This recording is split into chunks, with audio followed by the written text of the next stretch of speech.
ମା ବନ୍ଧୁତା। ଗୋଟେ ଗାଁରେ ଦୁଇ ଜଣ ବନ୍ଧୁ ଥାନ୍ତି। ଜଣଙ୍କ ନାମ ଶିବ, ଅନ୍ୟ ଜଣଙ୍କ ନାମ ଶଙ୍କର। ଦୁଇ ଜଣ ଶିବ ଓ ଶଙ୍କର ଭାରି ଘନିଷ୍ଠ ବନ୍ଧୁ। ସେମାନଙ୍କର ବନ୍ଧୁତା ଦେଖି ଅନ୍ୟମାନେ ପ୍ରାୟ ଈର୍ଷା କରୁଥିଲେ। ତା ଭିତରୁ କିନ୍ତୁ ଶିବ ଥିଲେ ଟିକେ ଚିଡଚିଡା ସ୍ୱଭାବର, ଆଉ ଟିକେ କଣ କହିଲେ ବି ସେ ସହିପାରନ୍ତିନି। ଶଙ୍କର ଠିକ ତାଙ୍କର ବିପରୀତ। ସେ ଥିଲେ ଅତି ଶାନ୍ତ ଏବଂ ନମ୍ର ମଧ୍ୟ। ଦିନେ ଶିବଙ୍କ ଘରେ ଭୋଜି ହଉଥାଏ। ଅନେକ ବ୍ୟକ୍ତି ସେଥିରେ ନିମନ୍ତ୍ରିତ ହୋଇ ଆସିଥାନ୍ତି। ସମସ୍ତଙ୍କ ମଧ୍ୟରେ ଅଶୋକ ନାମକ ଜଣେ ବ୍ୟକ୍ତି ଆସିଥାଏ। ସମସ୍ତଙ୍କୁ କଥା କଥାକେ ହସି ଉଡାଇବା ଏବଂ ହଇରାଣ କରିବା ଥିଲା ଅଶୋକର ଏକ ସ୍ୱଭାବ। କିନ୍ତୁ ଅନ୍ୟମାନେ ଯଦି ତାକୁ କିଛି କହନ୍ତି ତେବେ ସେ ରାଗିଯାଏ। କୌଣସି କାରଣରୁ ଅଶୋକ ଆସି ଶିବଙ୍କ ପାଖରେ ପହଞ୍ଚିଲେ ଆଉ ପଚାରିଲେ, କି ହୋ ଶିବ ବାବୁ, ତମେ ତ କଣ ବଡ ଭୋଜିଟିଏ ଦଉଛ, କଥା କଣ? ଏଥର ବୋଧହୁଏ ଫସଲ ବହୁତ ହୋଇଛି, ନୁହେଁ? ସେଠୁ ଶିବ କହିଲେ, ନା ସେମିତି କିଛି ତ ନୁହେଁ। ବରଂ ଭୋଜି ଖାଇବା ଲୋକେ ମୋର ଭଲ ଫସଲ ହେଲେ ସେଥିରେ ନଜର ଦେବେ ନାହିଁ ବୋଲି ସେଥିପାଇଁ ଭୋଜି ଦଉଛି। ମାନେ ସେ ଯେହେତୁ କହିଲେ, ତେଣୁ ଇଏ ତାଙ୍କୁ କହିଲେ ଯେ କଣ, ଯେ ଭୋଜି ଖାଇବା ଲୋକ ମୋର ଯଦି ଭଲ ଫସଲ ହୁଏ ସେଥିରେ ନଜର ଦେବେ ନାହିଁ ବୋଲି ମୁଁ ଆଗୁଆ ଭୋଜି ଦଉଛି। ଲୋକ ଖୁସି ହେବେ, ତେଣୁ ମୋ ଭଲ ଫସଲ ହେଲେ ତାକୁ ନଜର ପକେଇବେ। ବର୍ତ୍ତମାନ କଣ ହେଲା? ଅଶୋକର ଜବାବ ମିଳିଗଲା। ଯେହେତୁ ଜବାବ ଟେ ମିଳିଗଲା, ତେଣୁ ଅଶୋକ ରାଗିଗଲା। ଅଶୋକ ଏତ ରାଗିକି କହୁଛି, ହଁ ସେଇଥିପାଇଁ ବୋଧେ ମୋର ଏ ବର୍ଷ ଭଲ ଫସଲ ହୋଇନାହିଁ। ମୁଁ ତ କାହାକୁ ଖାଇବାକୁ ଦେଇନାହିଁ ନା। ସେଠୁ ଇଏ କଣ କଲା, ଇଏ ଓଲଟା କହିଲା ପୁଣି। କିଏ ସେ? ଅଶୋକ। ଯେ କଣ କହିଲା, କହିଲା ମୋର ବୋଧେ ସେଇଥିପାଇଁ ଖରାପ ହେଇଛି କାହିଁକିନା ମୁଁ କାହାକୁ ଖାଇବାକୁ ଦେଇନି। ତାର ଅର୍ଥ ହଉଛି ତମାନେ ମୋର ଫସଲ ଉପରେ ଆଖି ପକେଇଥିଲ ଆଉ କଣ ଅଛି। ତେଣୁ ଶିବ ରାଗିଗଲେ। ଶିବ ରାଗିଗଲେ, ତାହେଲେ ତମେ କଣ କହୁଛ? ତୁମ ଫସଲ ମୋରି ନଜର ଲାଗିବାରୁ ଖରାପ ହେଇଗଲା। ସେଠୁ ଇଏ କହୁଛନ୍ତି, କିଏ? ଅଶୋକ କହୁଛି, ନାଇଁ ମୁଁ ତ ସେ କଥା କହିନାହିଁ। ତମେ କହିଲ ଯେ ଆମ ମାନଙ୍କ ନଜର ନ ଲାଗିବା ପାଇଁ ତମେ ଭୋଜି ଦଉଛ। ତେଣୁ ଏ କଥା ବର୍ତ୍ତମାନ କଣ ହେଲା, ଆରମ୍ଭ ହେଇଗଲା ଆଉ କଣ। ଇଏ ଗୋଟେ କଥା, ସିଏ ଗୋଟେ କଥା, ଇଏ ଗୋଟେ କଥା, ସିଏ ଗୋଟେ କଥା, ଚାଲିଲା ଝଗଡା ଆଉ। କ୍ରମେ ଦୁହିଁଙ୍କର ଝଗଡା ଆରମ୍ଭ ହେଲା ଆଉ ଦୁହେଁ ରାଗି ଉଠି ପରସ୍ପରକୁ ଦାବନ ଦେବାରେ ଲାଗିଗଲେ। ପାଟି ଶୁଣିକି ନିମନ୍ତ୍ରିତ ଭଦ୍ର ବ୍ୟକ୍ତିଗଣ ଚାରିପଟେ ଜମା ହେଇଗଲେ। ଶଙ୍କର ଶୀଘ୍ର ସେଠାକୁ ଯାଇ ଶିବକୁ ଗୋଟିଏ ପଟକୁ ଟାଣି ନେଇକି କହିଲା, ଶଙ୍କର ତା ସାଙ୍ଗ ବନ୍ଧୁ, ଘନିଷ୍ଠ ବନ୍ଧୁ, ତେଣୁ ସେ ଶିବ ଗୋଟେ ପଟୁ ଟାଣି ନେଇକି କହିଲେ, ଦେଖ ଶିବ, ଏ ଘର ହଉଛି ତୋର। ତୁ ଏପରି ରାଗିବା ଶୋଭା ପାଏନି, ଯେହେତୁ ସେମାନେ ହଉଛନ୍ତି ଅତିଥି। ଟିକେ ସହିଗଲେ କଣ ହୁଅନ୍ତା ନାହିଁ? ଏଇ ଗୋଟେ ଛୋଟ କଥାକୁ ନେଇ ଗୋଟେ ଆନନ୍ଦ ଦିନରେ ଏପରି ଅପ୍ରୀତିକର ପରିସ୍ଥିତି ସୃଷ୍ଟି କରିବା କଣ ସୁନ୍ଦର ଲାଗିବ? ତୁମ ଦୁହିଁଙ୍କ ଭିତରେ ଯଦି ପୂର୍ବରୁ କିଛି ଶତ୍ରୁତା ଥାଏ, ତେବେ ଏ କ୍ଷେତ୍ରରେ ବରଂ ସେ ସବୁ ଭୁଲିଯିବା ଉଚିତ। ଶଙ୍କର ଏପରି କଥାରେ ସମସ୍ତେ ଖୁସି ହେଲେ ଏବଂ ଶଙ୍କରକୁ ପ୍ରଶଂସା କଲେ। ଝଗଡା ବନ୍ଦ ହେଇଗଲା। କିନ୍ତୁ ଶିବ ମନ ଭିତରେ ଏକଥାକୁ ଗଣ୍ଠି କରି ରଖିଲା। ଭୋଜି ଶେଷ ହେବା ପରେ ଶିବ ଆଉ ଶଙ୍କର ସହିତ କଥାବାର୍ତ୍ତା ହେଲା ନାହିଁ। କାହିଁକି ନା ଯାହା ବି ହଉ ତା ଭିତରେ ଗୋଟେ ମନ ଭିତରେ ଗୋଟେ ରହିଗଲା ଆଉ। କାହିଁକିନା ସେଠି ବି ଶଙ୍କରକୁ ସମସ୍ତେ ପ୍ରଶଂସା ବି କଲେ। ଦିନେ ଏମିତି କିଛି ଦିନ ପରେ ଦିନେ ଶଙ୍କର ଶିବ ଘରେ ପହଞ୍ଚି ଶିବର ସ୍ତ୍ରୀକୁ କହିଲେ, ଆଉ ଭାଉଜ, ଶିବ ମତେ ଦେଖିଲେ କାହିଁକି ମୁହଁ ବୁଲେଇ ଚାଲି ଯାଉଛି, କଥା କହୁନାହିଁ, କଣ ହେଇଛି? ଶିବର ସ୍ତ୍ରୀ କହିଲେ, ସିଏ ତୁମ ଉପରେ ପୁରା ରାଗିଛନ୍ତି। ସେଦିନ ସବୁ ଭଦ୍ରଲୋକଙ୍କ ଆଗରେ ତମେ ତାଙ୍କ ବ୍ୟବହାର ପସନ୍ଦ ନ କରି ଉପଦେଶ ଦେଲ ବୋଲି ତାଙ୍କୁ ବହୁତ ଅପମାନିତ ବୋଧ ହେଲା। ତେଣୁ ସେ ତୁମ ଉପରେ ରାଗିକରି ଏପରି ବ୍ୟବହାର କରୁଛନ୍ତି। ସେଠୁ ଶଙ୍କର କହିଲେ, ଓ ଆଚ୍ଛା ଏପରି କଥା। ଆମର କେତେ ଦିନର ବନ୍ଧୁତ୍ୱ, ଏପରି ଏଇ ଟିକିଏ କଥାରେ ସେ ଭାଙ୍ଗି ଦେବାକୁ ଚାହୁଁଛି, ପୁଣି ଅନ୍ୟ ଲୋକର କଥାରେ। ସିଏ ନିଜେ ମତେ ଦିଟା ମାରିଦଉନି, ମାରିଦେଲେ ମୁଁ ସହିଥାନ୍ତି, ଏ କଥା କଣ ସେ ଜାଣେନି? ଦୁଃଖିତ ହେଇକି ସବୁ କହିଲା। ସେଠୁ ଶିବର ସ୍ତ୍ରୀ ତାଙ୍କୁ କହିଲେ, ତମେ ତ ତାଙ୍କ ଗୁଣ ଜାଣିଛ, ଟିକିଏ କଥାରେ ସେ ରାଗି ଯାଆନ୍ତି। ଆଉ ତମେ ମୋ ସହିତ ତାଙ୍କ ବିଷୟରେ ଆଲୋଚନା କରୁଛ, ଯଦି ସେ ଶୁଣନ୍ତି ତେବେ ମୋ ଉପରେ ବି ରାଗିବେ। ଆଉ ତମେ ଯାଅ ନିଜେ ଚେଷ୍ଟା କରିକି ଏ କଥାର ସମାଧାନ କର, ମତେ ତମ ଦି ଜଣଙ୍କ ଭିତରେ ଆଉ ପୁରାଅନି। ହଁ, ଗଲା ଆଉ। ଶଙ୍କର କହିଲେ, ଆଉ ଦେଖିବା। କିଛି ଦିନ ପରେ କଣ ହେଲା, ଶିବର ପୁଅ ହଠାତ୍ ଅସୁସ୍ଥ ହେଇ ପଡିଲେ। ଶଙ୍କର ସେଠୁ କଣ କଲେ, ସାଙ୍ଗେ ସାଙ୍ଗେ ତାଙ୍କର ଯୋଉ ଆୟୁର୍ବେଦ ଜ୍ଞାନ କିଛି ଥିଲା, ଉଁ, ସେଇ ଜ୍ଞାନ ପ୍ରୟୋଗ କରି ସେ କଣ କଲେ, ଶଙ୍କରକୁ ଔଷଧ ଦେବା ପାଇଁ ଚେଷ୍ଟା କଲେ। ତା ପୂର୍ବରୁ କଣ ହଉଥିଲା, ଯେହେତୁ ଶଙ୍କରଙ୍କର ଜ୍ଞାନ ଥିଲା, ତେଣୁ ଶିବ ଯାଇକି ତାଙ୍କ ପାଖରେ ଔଷଧ ଆଣୁଥିଲେ। କିନ୍ତୁ ଏବେ କଣ ହେଲା, ଶଙ୍କର ଔଷଧ ଆଣିଲା ବେଳକୁ, ଦେଖିଲା ବେଳକୁ ଶିବ କଣ କରିଛନ୍ତି, ଶଙ୍କର ପାଖକୁ ନ ଯାଇ ଆଉ ଜଣେ ବୈଦ୍ୟଙ୍କ ପାଖରୁ ଔଷଧ ଆଣିବାକୁ ଯାଇକି ଆସି ପହଞ୍ଚେ। ସେଠୁ ଶଙ୍କର ଆଉ କିଛି କହିଲାନି, ଔଷଧ ସେ ଖାଇଲା, କିନ୍ତୁ ପୁଅ ଦେହ ଭଲ ହେଲା ନାହିଁ। କିଛି ଦିନ ଧରି ଯେତେ ଚିକିତ୍ସା କଲେ ମଧ୍ୟ ଫଳ କିଛି ହେଲା ନାହିଁ।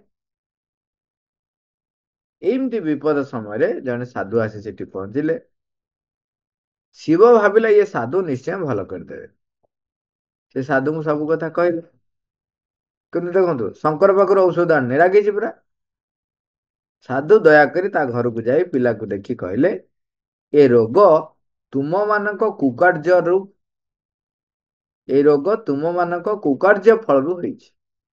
ତୁମ ଭିତରେ ସ୍ୱାର୍ଥ, ମୋହ, ଗର୍ବ, ଦେଶ ଆଦି ଅତି ମାତ୍ରାରେ ଅଛି ବୋଲି ତାହା ହିଁ ପିଲା ଦେହରେ ରୋଗ ଭାବରେ ଦେଖାଦେଇଛି। ସାଧୁ ବାବା, ମୋ ବିଷୟରେ ହୁଏତ କିଏ ଆପଣଙ୍କୁ ଭୁଲ ଧାରଣା ଦେଇଛି। ମୁଁ ସବୁ ସହିନିଏ।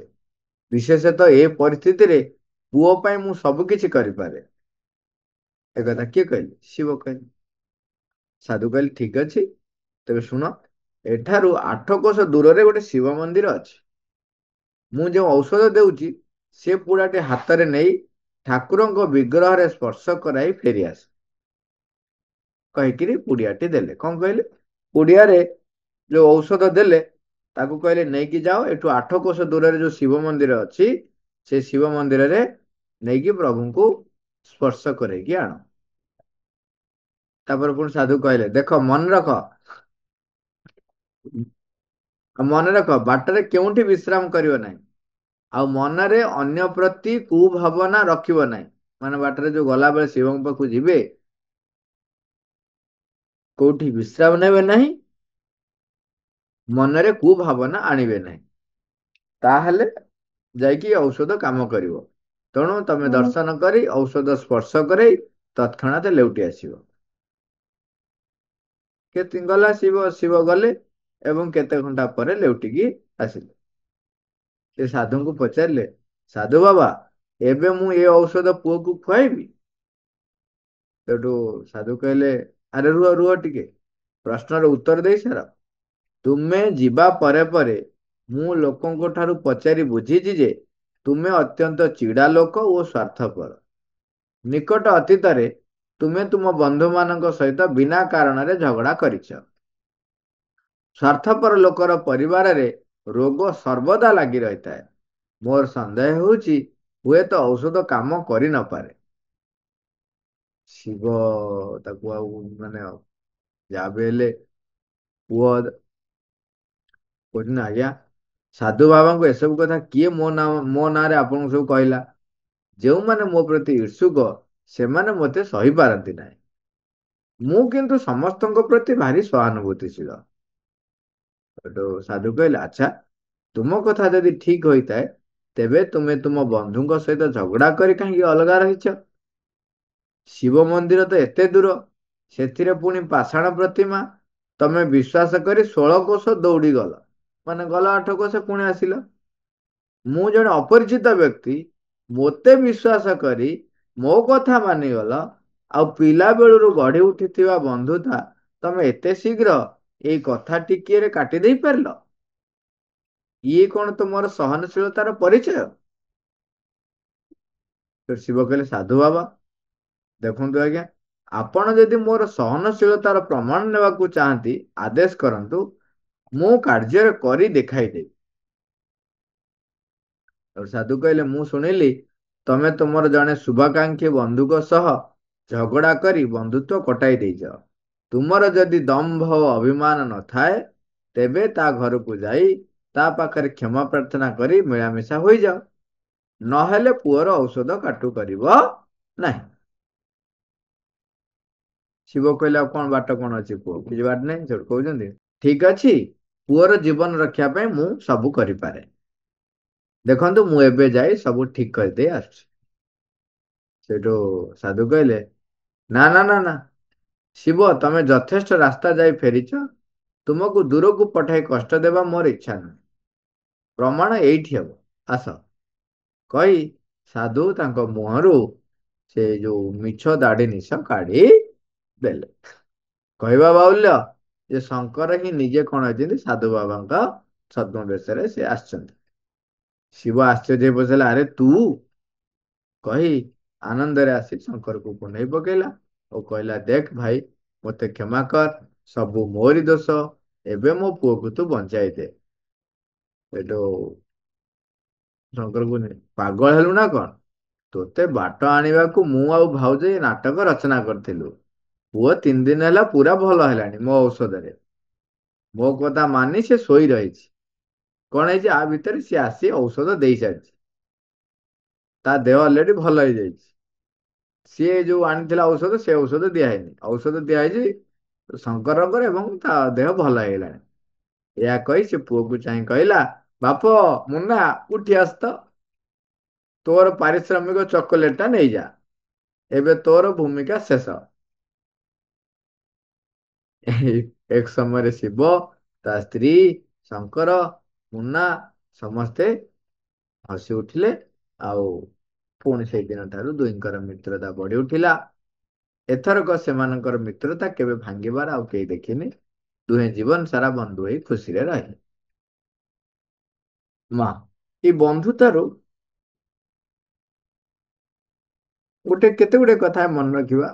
ପ୍ରଥମ କଥା ହେଲା, ବନ୍ଧୁତା ଭିତରେ ପରସ୍ପର ପ୍ରତି ସହନଶୀଳ ଭାବ ଥାଏ। ଯେହେତୁ ମିତ୍ରତା ଥାଏ, ସେଇ ଯୋଉ ସହନଶୀଳତା ବୃଦ୍ଧି ପାଏ। ତାପରେ ତା ଫଳରେ ଆମ ଭିତରେ ନମ୍ରତା ଆସିବ।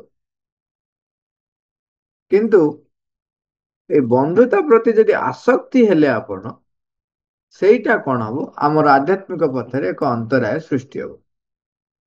ଯେପରି ଆମେ ଦେଖିଛନ୍ତି କର୍ଣ୍ଣଙ୍କ ପାଖରେ, କର୍ଣ୍ଣ ଏବଂ ଦୁର୍ଯ୍ୟୋଧନଙ୍କର ବନ୍ଧୁତା ଅତି ନିବିଡ଼ ବନ୍ଧୁତା ଥିଲା ବୋଲି କର୍ଣ୍ଣ ଶେଷ ପର୍ଯ୍ୟନ୍ତ ମୃତ୍ୟୁ ଲଭିବା ପର୍ଯ୍ୟନ୍ତ ସେଟାକୁ ସେ ବଜାୟ ରଖିଲେ। ଯେତେବେଳେ ଶ୍ରୀକୃଷ୍ଣଙ୍କୁ ପଚାରୁଛନ୍ତି ଯେ ମୋର ଦୋଷ କୋଉଠି ରହିଲା, ଅନେକ ଗୁଡେ ପଏଣ୍ଟସ ତାଙ୍କ ପାଖରେ ଉଜାଗର କରିଛନ୍ତି ଶ୍ରୀକୃଷ୍ଣ। ତାପରେ ସେ ଯେତେବେଳେ ବନ୍ଧୁତାର କଥା କହୁଛନ୍ତି ଯେ ଠିକ ସମୟରେ ଦୁର୍ଯ୍ୟୋଧନ ମତେ ଯେହେତୁ ସାହାଯ୍ୟ କରିଛି, ତେଣୁ ତା ଭଳିଆ ବନ୍ଧୁକୁ ମୁଁ କେମିତି ଛାଡିକି ଯାଇଥାନ୍ତି। ସେଠୁ ପ୍ରଭୁ କହୁଛନ୍ତି, ଶ୍ରୀକୃଷ୍ଣ କହୁଛନ୍ତି, ତମର ସେ ପ୍ରକୃତ ବନ୍ଧୁ ବୋଲି ତମେ କେମିତି ଭାବିଲ? ଯୋଉ ସମୟରେ ସେ ତୁମକୁ ଅଙ୍ଗରାଜର ଅଙ୍ଗରାଜ୍ୟର ରାଜା ବୋଲି ଘୋଷଣା କଲେ, ସେ ସମୟଟା ମନେ ପକାଅ। ସେ ସମୟ ଥିଲା କଣ ନା, ଯୁଦ୍ଧ କ୍ଷେତ୍ରର ରଙ୍ଗସଭା ଥିଲା। ଯୋଉ ରଙ୍ଗସଭାରେ ପାଣ୍ଡବ ଏବଂ କୌରବ ମାନେ ତାଙ୍କର ଗୁରୁ ଦ୍ରୋଣଙ୍କ ପାଖରୁ ଶିକ୍ଷା କରିଥିବା ଧନୁର୍ବିଦ୍ୟା ଠାରୁ ଆରମ୍ଭ କରି ଅସ୍ତ୍ରଶସ୍ତ୍ର ବିଦ୍ୟା, ତା ସେଠି ସେମାନେ କଣ କରୁଥିଲେ, ପ୍ରଦର୍ଶନ କରୁଥିଲେ। ତା ଭିତରେ ତମେ ଜଣେ ବାହାର ଲୋକ ଆସି ପଶିଲ। ଜଣେ ଗୁରୁଙ୍କର ଶିଷ୍ୟ ମାନଙ୍କର ପରୀକ୍ଷା ହଉଛି। ଦେଖନ୍ତୁ, ଗୋଟେ ସ୍କୁଲର ପରୀକ୍ଷା ହଉଥିବ, ସେଠି ଆଉ ଗୋଟେ ସ୍କୁଲର ପିଲା ଆସି କହିବ ମୁଁ ପରୀକ୍ଷା ଦେବି ବୋଲି? ସେଠୁ କର୍ଣ୍ଣ କହିଲେ, ଦେଖନ୍ତୁ, ଯଦି ସେ ଆପଣ କହୁଛନ୍ତି, ତେବେ ଦ୍ରୋଣ ସିଏ କାହିଁକି ଡିକ୍ଲେୟାର କଲେ ଯେ ସବୁଠାରୁ ସମଗ୍ର ଆର୍ଯ୍ୟବତରେ ଯେ ଶ୍ରେଷ୍ଠ ଧନୁର୍ଧାରୀ ହଉଛନ୍ତି ଅର୍ଜୁନ?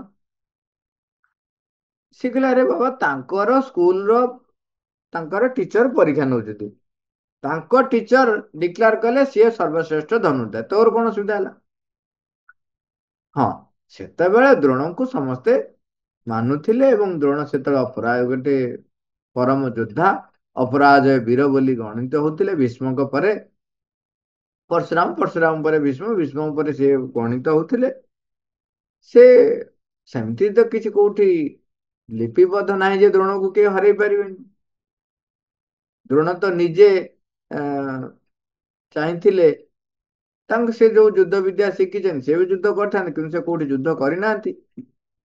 ତେଣୁ ତମେ ସେଠି କାହିଁକି ବାହାରିଥିଲ? ଯଦି ତମେ ବାହାରିଲ, ତେବେ ତମେ ସେଠି ଯୋଉ ଅପମାନିତ ଅନୁଭବ କଲ, ତମକୁ ଯେତେବେଳେ ଯୁଦ୍ଧ କ୍ଷେତ୍ରରେ ଯୋଉ ଯୁଦ୍ଧ କ୍ଷେତ୍ରରେ ରଙ୍ଗସଭାରେ ଭାଗ ନେବା ପାଇଁ ତମେ ମନା କରାଗଲା, ତମେ ସେଥିରେ ମନ ଦୁଃଖ କରିବାର କିଛି ନଥିଲା। ତମେ ମନ ଦୁଃଖ କଲ, ତମେ ଅପମାନିତ ଅନୁଭବ କଲ, ସେଟା ତମର ପ୍ରୋବ୍ଲେମ। ଏବଂ ତାର ପରିଣାମରେ ଯୋଉ ଦୁର୍ଯ୍ୟୋଧନ ତୁମକୁ ଅଙ୍ଗରାଜ୍ୟର ରାଜା କଲେ, ସେଟା ତାର ସ୍ୱାର୍ଥ ଥିଲା। ସିଏ ଚାହୁଁଥିଲା ପଞ୍ଚୁ ପାଣ୍ଡବଙ୍କ ବିରୁଦ୍ଧରେ ଆଉ ଗୋଟିଏ ସେଇଭଳିଆ ଶକ୍ତି ସାମର୍ଥ୍ୟ ଥିବା ବୀରଟିଏ ଦରକାର, ଯିଏ ତାଙ୍କ ବିରୁଦ୍ଧରେ ଲଢେଇ କରିବା ପାଇଁ ତା ସାଙ୍ଗରେ ଠିଆ ହବ। ସିଏ ତାର ସ୍ୱାର୍ଥ ଏବଂ ଅନ୍ୟର ଅହିତ ସାଧନ କରିବା ପାଇଁ ସିଏ ତୁମକୁ ଗୋଟେ ରାଜ୍ୟର ରାଜା ବୋଲି ଘୋଷିତ କଲେ ଏବଂ ତାଙ୍କୁ ତୁମର ବନ୍ଧୁ ବୋଲି ସିଏ ସେଠି ସ୍ୱୀକାର କଲେ। ଏଇଟା କୋଉ ପ୍ରକାରର ପ୍ରକୃତ ବନ୍ଧୁତା ହେଲା?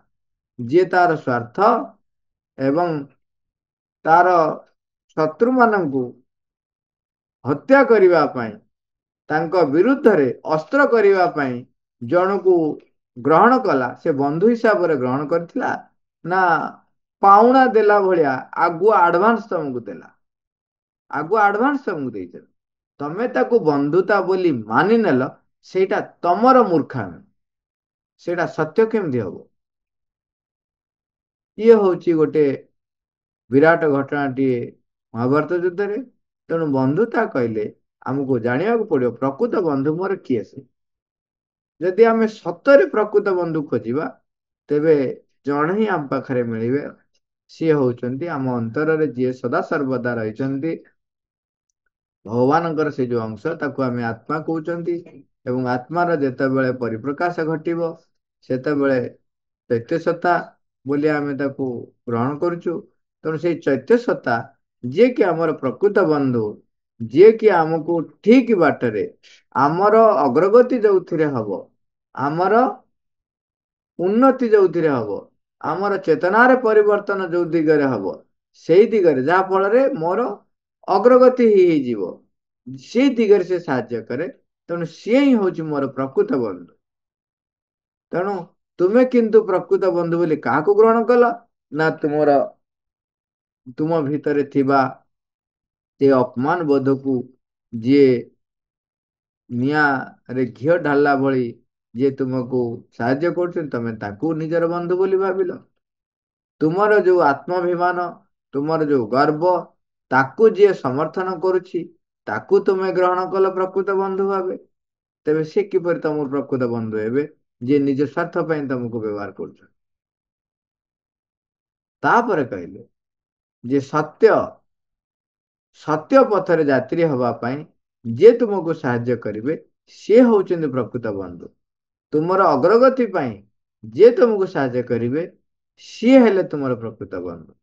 ତେଣୁ ସେଇ ପ୍ରକାରର ସବୁ ସର୍ବଗୁଣ ସମ୍ପନ୍ନ ବନ୍ଧୁଟିଏ ପାଇବା ଏତେ ସହଜ ନୁହେଁ। କେବଳ ଜଣେ ମାତ୍ର ଆମ ଭିତରେ ରହିଛନ୍ତି, ଆମ ପାଖରେ ସବୁବେଳେ ଅନ୍ତର ଭିତରେ ରହିଛନ୍ତି। ଭଗବାନଙ୍କୁ ଯଦି ମୁଁ ତାଙ୍କର